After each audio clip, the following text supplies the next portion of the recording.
नमस्कार। मैं डॉक्टर सुचित्रा खोब्रागड़े, सहायक प्राध्यापक राजनीति शास्त्र, गवर्नमेंट गर्ल्स कॉलेज दुर्ग से। मैंने बीए पार्ट 3 का नौकरशाही पर अपना ये लेक्चर तैयार किया है। इस लेक्चर से बच्चों को नौकरशाही क्या है और नौकरशाही आज की प्रजातांत्रिक व्यवस्था में नौकरशाही का क्या महत्व है, नौकरशाही जिसको कि हम लाल फीतेशाही के नाम से भी जानते हैं, इस नौकरशाही के बारे में मैं बतलाने का प्रयास करूंगी। आधुनिक प्रजातांत्रिक राज्यों में आज नौकरशाही अधिक से अधिक रूप में दिखाई देती है। लोक प्रशासन के साहित्य में नौकरशाही जितना सुनिश्चित तथा सामान्य प्रयोग में आने वाला शब्द है, उतना ही बदनाम तथा अप्रिय भी है। नौकरशाही का अर्थ क्या होगा? तो नौकरशाही शब्द अंग्रेजी शब्द के ब्यूरोक्रेसी का हिंदी रूपांतरण है। अंग्रेजी शब्द ब्यूरोक्रेसी फ्रेंच भाषा शब्द के ब्यूरो से बना है और जिसका अर्थ है डेस्क या मेज। डेस्क या मेज जो कि जिसका तात्पर्य ये होता है, डेस्क या मेज का तात्पर्य कि डेस्क या मेज पर बैठकर काम करना। काम करने वाले ऐसे व्यक्तियों का शासन जो किसी भी राज्य की शासन व्यवस्था को संचालित करने में, अपने कार्यों को सहयोग करने के लिए, कर्मचारियों को नियुक्त करने के लिए डेस्क पर बैठकर काम करने का कार्य करते हैं। परंतु जब ये कर्मचारी अपनी मर्जी से शासन करने लगते हैं तो ये शासन तंत्र को जब नौकरशाही कहा जाता है। अर्थात जो नौकर है वो बाहर से तो नौकर ही है, पर वास्तव में वह शासक भी होता है। यह प्रचलन हो गया है कि जहाँ भी सरकार स्वेच्छाचारिता से या निरंकुशता से या अधिकारियों का मनमाना व्यवहार दिखा, उसे नौकरशाही कहा जाने लगा है। नौकरशाही वास्तव में एक ऐसा प्रयोग है जिसका अर्थ गलत भी कर सकते हैं और जिसका प्रशासन में एक अच्छा अर्थ भी दिखलाई देता है। नौकरशाही का एक अर्थ उस शासन से भी होता है जो कि कानून बनाने की व्यवस्था है या कानून का शासन है। कानून के शासन का अर्थ है निष्पक्ष शासन। मंत्री से लेकर चपरासी तक कानून की निगाह में एक होते हैं। यहाँ नौकरशाही मालिक की आज्ञा का पालन का अर्थ प्रदर्शित करता है। नौकरशाही यह नहीं देखता कि आज्ञा सही या गलत या फिर कानून के निष्पादन से लाभ हो रहा है या हानि हो रही है। उसे हर स्थिति में कानून के अनुसार कार्य करना पड़ता है। नौकरशाही की इसी स्थिति को मैक्स वेबर ने कहा है कि नौकरशाही शासन की विशेषता होती है जिसमें निष्पक्षता है, विशेषज्ञता है और मानवता का अभाव है। अनेक विचारकों ने नौकरशाही पर अनेक अपनी परिभाषाएं दी हैं और ये बतलाने का प्रयास किया है कि नौकरशाही क्या होगी। आज की वर्तमान परिस्थिति में जो व्यक्ति शासन करता है या जिसके हाथ सत्ता होती है, वो किस तरीके से नौकरशाही या लाल फीतेशाही का प्रयोग करता है। तो अनेक विचारकों ने नौकरशाही की परिभाषा दी है, जिसमें मैं सबसे पहले विलोबी के अनुसार परिभाषा बतलाऊंगी। विलोबी का ये मानना है कि संकीर्ण अर्थों में नौकरशाही लोक सेवकों का एक ऐसा संगठन है जो पद सोपान के आधार पर संगठित है, परंतु जो प्रभावशाली लोकतंत्र से बाहर होता चला जा रहा है। विलोबी ये कहता है कि नौकरशाही संकीर्ण है यानी कम से कम लोग नौकरशाही का उपयोग करते हैं। लोक सेवक जो नौकरशाही का उपयोग करते हैं पद सोपान के आधार से, या ये कहें कि पदों के विभाजन के आधार से ये संगठित होकर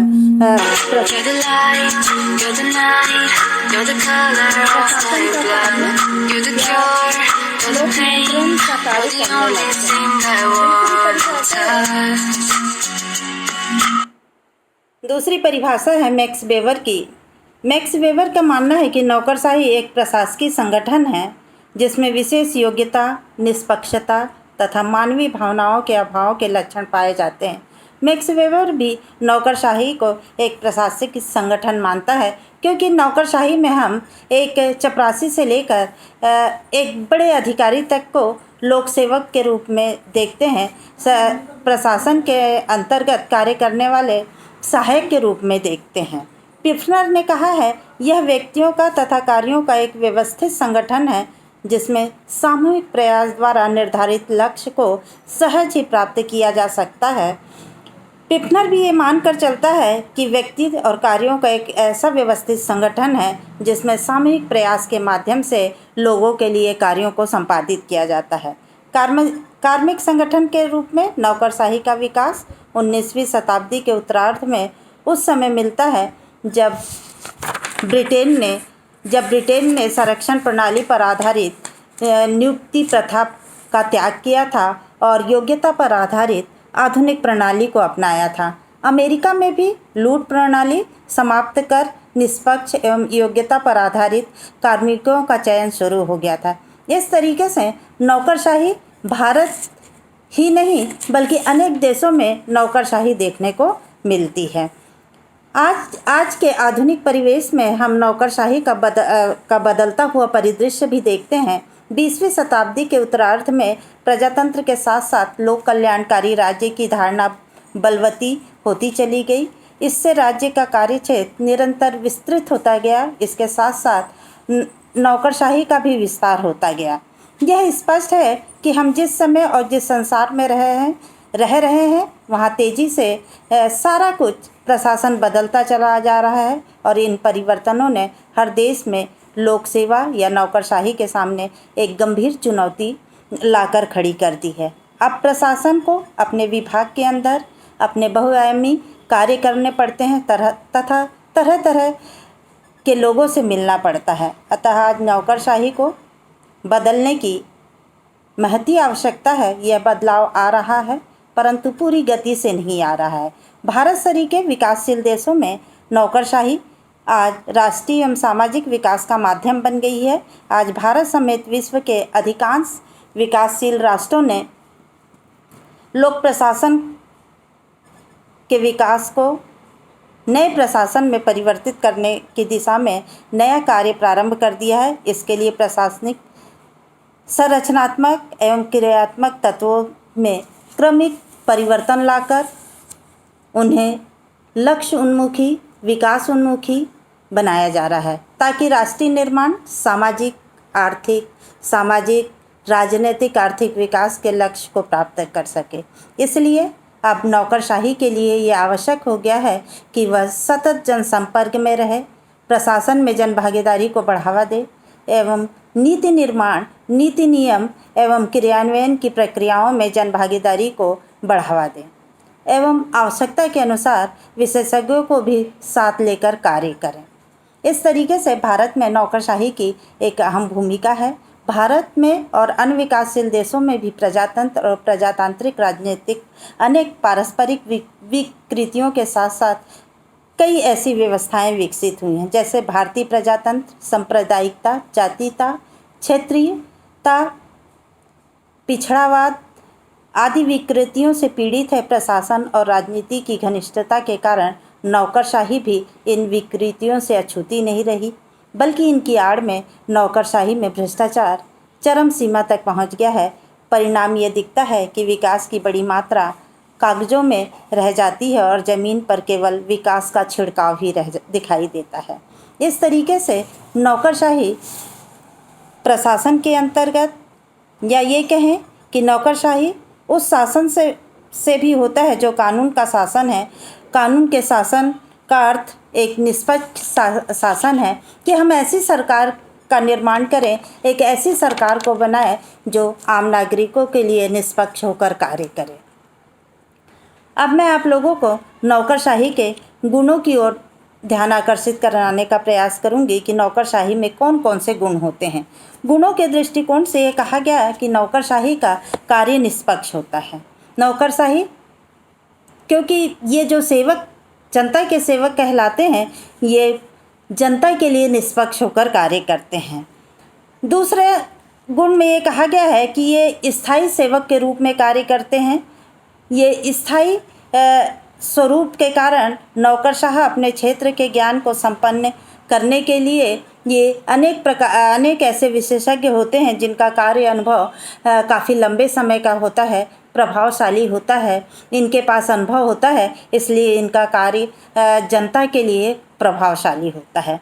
फिर ये कहा गया कि प्रशासनिक प्रशिक्षण प्राप्त करने के कारण इनकी गुणवत्ता और कौशल बहुत बढ़ जाता है। इनके पास गुणों की ढेर सारे गुण इनके पास पाए जाते हैं और लंबे समय तक ये प्रशासन में कार्य करते हैं, इसलिए इनके पास ढेर सारा अनुभव होता है। फिर ये कहा गया कि राज्य व्यवस्था एवं राज्य की प्रशासनिक व्यवस्था को नौकरशाही स्थायित्व प्रदान करती है। भले ही राजनीतिक सरकारें आती जाती रहे, लेकिन नौकरशाही एक तरीके से प्रशासनिक व्यवस्था को स्थायी प्रदान करती है। राज्य के कार्यों में हो रहे विस्तार के कारण भी नौकरशाही की एक संस्था के रूप में कार्य की बढ़ती मात्रा, नए कार्य क्षेत्रों में जटिलता को कम करने की व्यवस्था भी नौकरशाही के माध्यम से प्रशासक अपने कार्यों को करने में सफल होता है, जटिलता को कम करने का प्रयास करता है और सफलता से प्रशासन के कार्यों को पूर्ण करता है। ये माना गया है कि ढेर सारे कार्य जो नौकरशाही के माध्यम से किए जाते हैं, या ये कहें कि गुणों के रूप में, जब हम नौकरशाही के गुणों के रूप में ये देखते हैं, तो आज नौकरशाही के रूप में जो सेवक कार्य कर रहे हैं वो अपने कार्यों में काफ़ी लंबे समय तक या लंबे समय के अनुभव के आधार से ये कार्य करते चले जा रहे हैं। जब हम नौकरशाही के दोषों को देखते हैं तो ये कहा गया कि नौकरशाही की अति आलोचना की गई है, इसलिए नौकरशाही को हम लाल फीतेशाही के नाम से भी जानते हैं। या ये कहते हैं कि जिस कार्य में देरी होती है, लोक सेवक कार्यों को देर से देर तक करने का प्रयास करते हैं। एक टेबल से एक डेस्क से दूसरे डेस्क तक जाने में कई महीनों का समय व्यतीत कर देते हैं, उसके बाद कार्य संपन्न कराते हैं, इसलिए नौकरशाही दोषपूर्ण दिखाई देती है। नौकरशाही पूर्णतः नियम और कायदे कानून के अनुसार ही कार्य करती है, जिसमें मानवीय दृष्टिकोण का पूर्ण अभाव पाया जाता है। एक फाइल एक टेबल पर 15 दिन, 20 दिन, 25 दिन रहती है। व्यक्ति आता है, अपनी फाइल के बारे में पूछता है और वापस लौट जाता है। इस तरीके से नौकरशाही जो कार्यों को देरी करने की प्रवृत्ति, या नौकरशाही जो नियम और कानून के विधियों में प्रविधियों को की लक्ष्य की तुलना को अधिक महत्व नहीं देती। नौकरशाही के हाथों में व्यापक शक्ति होने के कारण प्रतिष्ठा और आर्थिक सुविधा भी इसमें पाई जाती है। नौकरशाही के काम करने का जो तरीका है वो जटिलता और औपचारिकताओं से भरा होता है, जिसका विकास वो स्वयं करते हैं। ये अपेक्षा की जाती है कि नौकरशाही जन संपर्क बनाए रखें, जन इच्छा का ध्यान रखकर निर्णय लिया करें, परंतु व्यवहार में ऐसा बहुत कम देखने को मिलता है, क्योंकि नौकरशाही यांत्रिक निर्णय करती चली जाती है। और इसलिए मैक्स वेबर का मानना है कि नौकरशाही व्यवस्था का एक ऐसा सिद्धांत के रूप में प्रतिपादित किया गया है और ये दिखाया जाता है कि नौकरशाही भी सामाजिक संगठन का एक विशिष्ट स्वरूप है। इस प्रकार नौकरशाही, लाल फीतेशाही, यांत्रिकता, मानवीयता का अभाव, उच्चता का भाव, काम बढ़ाने व देरी करने की प्रवृत्ति और भ्रष्टाचार आदि विकारों से ग्रस्त नजर आती है। आज इस प्रकार की नौकरशाही, या ये कहें कि नौकरशाही जनसंपर्क बनाए रखने और जन इच्छा का ध्यान रखकर ही निर्णय लेने का कार्य है, परंतु व्यवहार में ऐसा बहुत कम देखने को मिलता है। आज हम ये कहें तो नौकरशाही लाल फीतेशाही है, काम की देरी है। आज उच्चता का भाव काम को बढ़ाने और काम की देरी करने की प्रवृत्ति है। भ्रष्टाचार और आदि विकारों से ग्रस्त नजर आती है नौकरशाही। धन्यवाद।